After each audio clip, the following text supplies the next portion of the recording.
Just after 9 p.m. on March 3, 2021, Sarah Everard left a friend's home in Clapham and started the walk back to Brixton. It was a route many people knew well. She spoke on the phone as she moved through South London, passing along bright streets and ordinary roads, doing the kind of thing millions of women do without a second thought. Nothing about that evening should have marked her out. Nothing about that walk should have ended in fear. But somewhere along that journey, Wayne Couzens saw her, noticed that she was alone, and decided that Sarah Everard would be the victim he had been preparing for. Wayne Couzens had not drifted into that night by chance. He had spent weeks setting the stage. He had made unexplained trips into London before the murder, moving through the city and learning how to work without drawing attention to himself. He hired a car so his own vehicle would not be seen taking a victim. He parked his seat in Dover, away from homes and away from easy witnesses, so he could later transfer Sarah from one car to another. He bought a police handcuff key from Amazon. He bought self-adhesive carpet protector film. On the night of the murder, he bought 14 hairbands. He took police equipment with him. He lied at home about working a night shift. By the time he drove into London, the only thing missing from his plan was a woman on her own. Sarah was seen on CCTV walking calmly through Clapham. Couzens was circling nearby. He had served on COVID patrols and knew exactly how lockdown rules were enforced, exactly what kind of language sounded official, and exactly how much authority lived inside a warrant card. When he stopped Sarah at the roadside, he did it as a serving Metropolitan Police officer pretending to act in the line of duty. He showed identification. He handcuffed her. To anyone passing, it looked like an arrest. That was the real weapon he carried that night, not a knife, not a gun, trust. Sarah got into the hired car because a police officer had ordered her to. That single fact changed the entire case. Without the warrant card, without the handcuffs, without the uniformed confidence of someone used to giving orders, Wayne Couzens would have been just another stranger in a car. Instead, he became the one person Sarah had been raised to obey. In that moment, the power of the state was turned into a trap. He drove her out of London and headed toward Kent. The journey was long, about 80 miles, and the horror of it can only be guessed at. Sarah was in handcuffs, inside a vehicle with a man she had every reason to fear and every reason she had once been taught to trust. Near midnight, the hired car returned to the place in Dover where Couzens had left his seat. Sarah was transferred from one vehicle to the other. That switch was deliberate. It reduced the chance that the hired car could be tied to what came next, and it moved her deeper into isolation. From there, he drove into a remote rural area northwest of Dover. Sometime between midnight and the early hours of the morning, he raped Sarah Everard and strangled her to death. He had not simply abducted her. He had taken her into open countryside, far from help, into darkness, into a place where roads were easy to reach, but no one was likely to hear anything. The final minutes of Sarah's life were spent with a man who had planned enough to get her there and calm enough to continue afterward. What followed was as chilling as the murder itself. After killing Sarah, Couzens did not collapse into panic. He did not lose control. He kept moving. He drove around the Dover area. He stopped for drinks. By 8:14 that morning, he was buying a hot chocolate and a Bakewell tart. The ordinariness of that moment made the crime even colder. Sarah Everard was dead, and Wayne Couzens was still thinking in small practical tasks, still keeping himself comfortable, still acting like someone moving through a normal day. As Sarah's family and friends began to fear the worst, Couzens was already working to erase her. He removed the SIM card from her phone and later drove to Sandwich to dump the handset in water, making it harder to trace. He bought petrol in a plastic container. In Hoad's Wood, a stretch of bleak, isolated land in Kent, he burned Sarah's body along with her clothing and possessions inside an abandoned refrigerator. Then he moved what remained to a nearby pond. He used bags bought from B&Q to transport her remains. It was methodical, physical, and horribly practical. The work of a man who had already thought about concealment long before anyone came looking for him. Hoad's Wood was not a random place. In 2019, Wayne Couzens had bought a plot of land there for cash. It was cheap, secluded, and unwanted, full of dumped appliances, old toys, and abandoned rubbish. To most people, it looked like a pointless purchase. To him, it became part of the plan. Standing in that landscape, the shape of the crime becomes even clearer. This was not a sudden loss of control. This was a route, a disposal ground, a hidden space he already knew and already owned. The day after the murder, he kept building his cover. He called a veterinary practice to book an appointment for the family dog. The call sounded calm and normal. That mattered because Couzens knew how an investigation works. He knew police would look for signs of a struggle on his body. The family dog had scratched him, and he was already putting a harmless explanation in place. He also arranged ordinary family appointments and behaved as if nothing had happened. Within days, he even took his wife and children to Woodland, close to where Sarah's body had been hidden, letting them move through the area while the evidence of his crime lay nearby. The search for Sarah Everard became one of the most urgent missing person investigations in the country. Her disappearance was reported quickly. CCTV was pulled from streets, garages, buses, roads, and service stations. More than 1,800 hours of footage were examined. That footage built the case piece by piece. It showed Couzens leaving Dover to collect a hired car. It showed Sarah leaving for her friend's home. It showed Couzens buying 30 liters of petrol on the way. It showed him driving through London for long stretches, not heading to a destination but circling. He was looking, hunting, waiting for a lone woman. It also showed how controlled he was. He had chosen a hired car that looked more like an official vehicle than his own untidy seat. He had parked strategically. He had taken police kit with him. He had stayed away from his work base in London to avoid being seen where he should not have been. He had built layers between himself and the crime, then tried to destroy the layers once he had used them. Even the small purchases mattered. The hairbands, the carpet film, the petrol. None of it belonged to a normal night.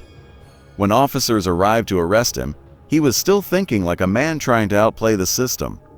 Shortly before police came through the door, he factory reset his phone. He sat in his front room in handcuffs and tried one more story.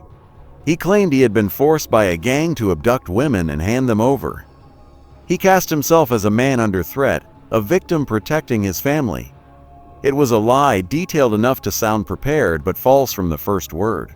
CCTV, phone data, and his own movements cut through it fast. The murder of Sarah Everard made the nation focus on a single night, but Wayne Couzens did not begin on March 3, 2021. His history stretched back years, and the warning signs had been there long before Sarah. People who knew him as a teenager remembered a boy who seemed drawn to violence, power, and fantasy. He loved action scenes and fast-forwarded through anything human or reflective.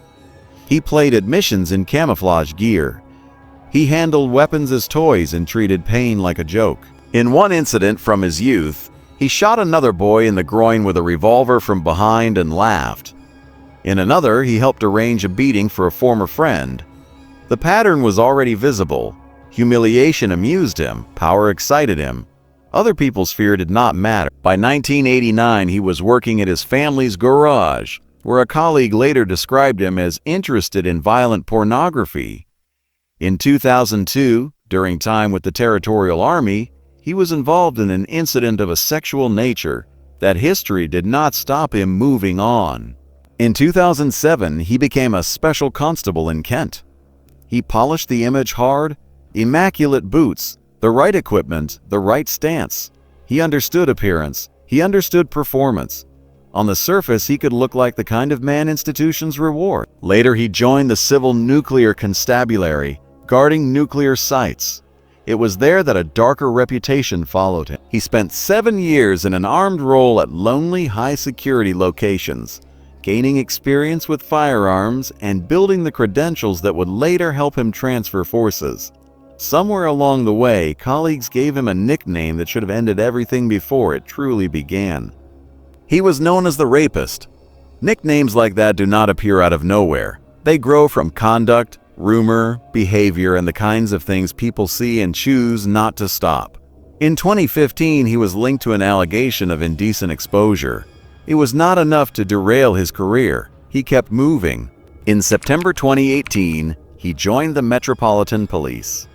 By February 2020, he was working in parliamentary and diplomatic protection as an authorized firearms officer, part of the unit seen outside embassies, government buildings, and Downing Street. It was a prestigious posting. It came with a gun, a warrant card, and even more authority. At the same time, complaints and intelligence that should have raised the loudest alarms were still not stopping him. Then came the missed chances that now feel unbearable. In the days before Sarah Everard was murdered, Couzens exposed himself repeatedly. At a McDonald's drive-thru in Swanley, he showed staff his penis from inside his car. On one visit, he exposed himself over his trousers. On another, he was naked from the waist down. A worker remembered the exact order because shock fixes details in place. He had bought a cheeseburger and coffee. Staff passed police's registration number and his credit card information. There was enough to find him, enough to question him, enough to put a stop to him. It did not happen. He was still carrying a warrant card when Sarah crossed his path. That is why the phrase murder kit matters. Wayne Couzens did not need a single bag of tools laid out on a table. His murder kit was built from his job, his preparation, and his access. A warrant card to force compliance. Handcuffs to remove resistance. A hired car to hide his own. A second car parked in darkness for transfer. Petrol for movement and destruction. Hairbands and straps for restraint. A handcuff key. A remote plot of land in Hoad's Wood. Knowledge of police methods. Knowledge of evidence. Knowledge of what investigators look for and how long certain steps take. He assembled those pieces over time, and on March 3, he carried enough of them to kidnap, rape, kill, and cover up. The case shattered something deeper than personal safety. Sarah Everard had done what women are told to do. She stayed in contact. She walked on lit roads. She was nearly home. Yet none of that mattered because the threat did not come from a stranger acting outside the rules. It came from a serving police officer using the rules as camouflage. That was the part that reached far beyond one murder. Sarah was not taken in spite of the badge. She was taken because of it. As the case unfolded, more of the system around Couzens came into view. Reviews found failures in vetting, failures in transferring information between forces, and failures to grasp how serious indecent exposure can be. Hundreds of vetting files were examined. More than 1,000 past and present police staff later came under scrutiny in wider reviews of sexual offenses and domestic abuse allegations. The idea that Wayne Couzens had been some impossible exception became harder and harder to defend. The missed opportunities were too numerous. The patterns were too familiar. Other officers with histories of sexual violence, coercion, and abuse had also passed through the same structures. The same department that housed Couzens would later be linked to David Carrick, another officer whose long record of abuse was hidden behind rank, culture, silence, and institutional protection. Carrick used his status to dominate women, terrify them, and keep them from reporting. Like Couzens, he understood that the badge itself could be used as a weapon. The two men were not the same in method or timeline, but together they destroyed the comforting fiction that one man alone had broken an otherwise healthy system. The deeper story was about what had been tolerated, joked about, overlooked, or quietly managed for years. In September 2021, Wayne Couzens admitted the kidnap, rape, and murder of Sarah Everard. He received a whole life order, meaning he will die in prison. The court laid out the planning in stark detail. The London scouting trips, the handcuff key, the hired car, the hairbands, the use of police powers, the transfer between vehicles, the remote killing ground, the destruction of Sarah's body, the lie about a criminal gang, the reset phone, the calm calls afterward. The sentence recognized not only the brutality of the crime, but the unique damage done when a police officer turned state authority into a private hunting license. His crimes did not end there. He was later sentenced again for indecent exposure offenses, including acts committed only days before Sarah was murdered. Those cases deepened the sense that he had been escalating and that each failure to stop him had carried him closer to the final crime. Men like this rarely begin at the end. There are steps, there are patterns, there are warnings. With Wayne Couzens, those warnings existed for years. Sarah Everard's death became one of the defining crimes of modern Britain because it forced a brutal truth into the open. A woman walking home was not failed by instinct, bad luck, or a random encounter. She was failed by a man who had been building toward violence for years and by systems that kept giving him access, status, and cover. Wayne Couzens did not need to improvise much on the night he murdered Sarah. He had already collected what he needed. The car, the badge, the handcuffs, the lie, the place, the confidence that he would get away with it. That is what makes the case so haunting. The murder itself was horrifying, but the preparation behind it was worse in a different way. It showed intention. It showed rehearsal. It showed a man using the tools of public service to commit private evil.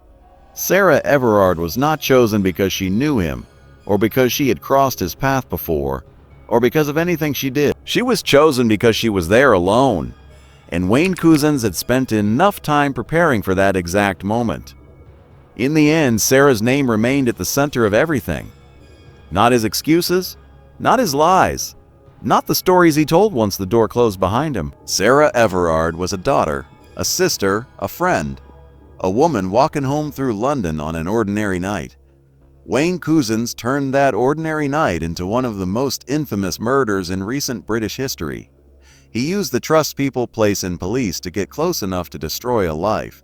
And once the full shape of the crime emerged, it became impossible to see it as a single act by a single man. It was the final act of a long pattern, carried out with a murder kit he had assembled piece by piece, and with a power he should never have been allowed to keep.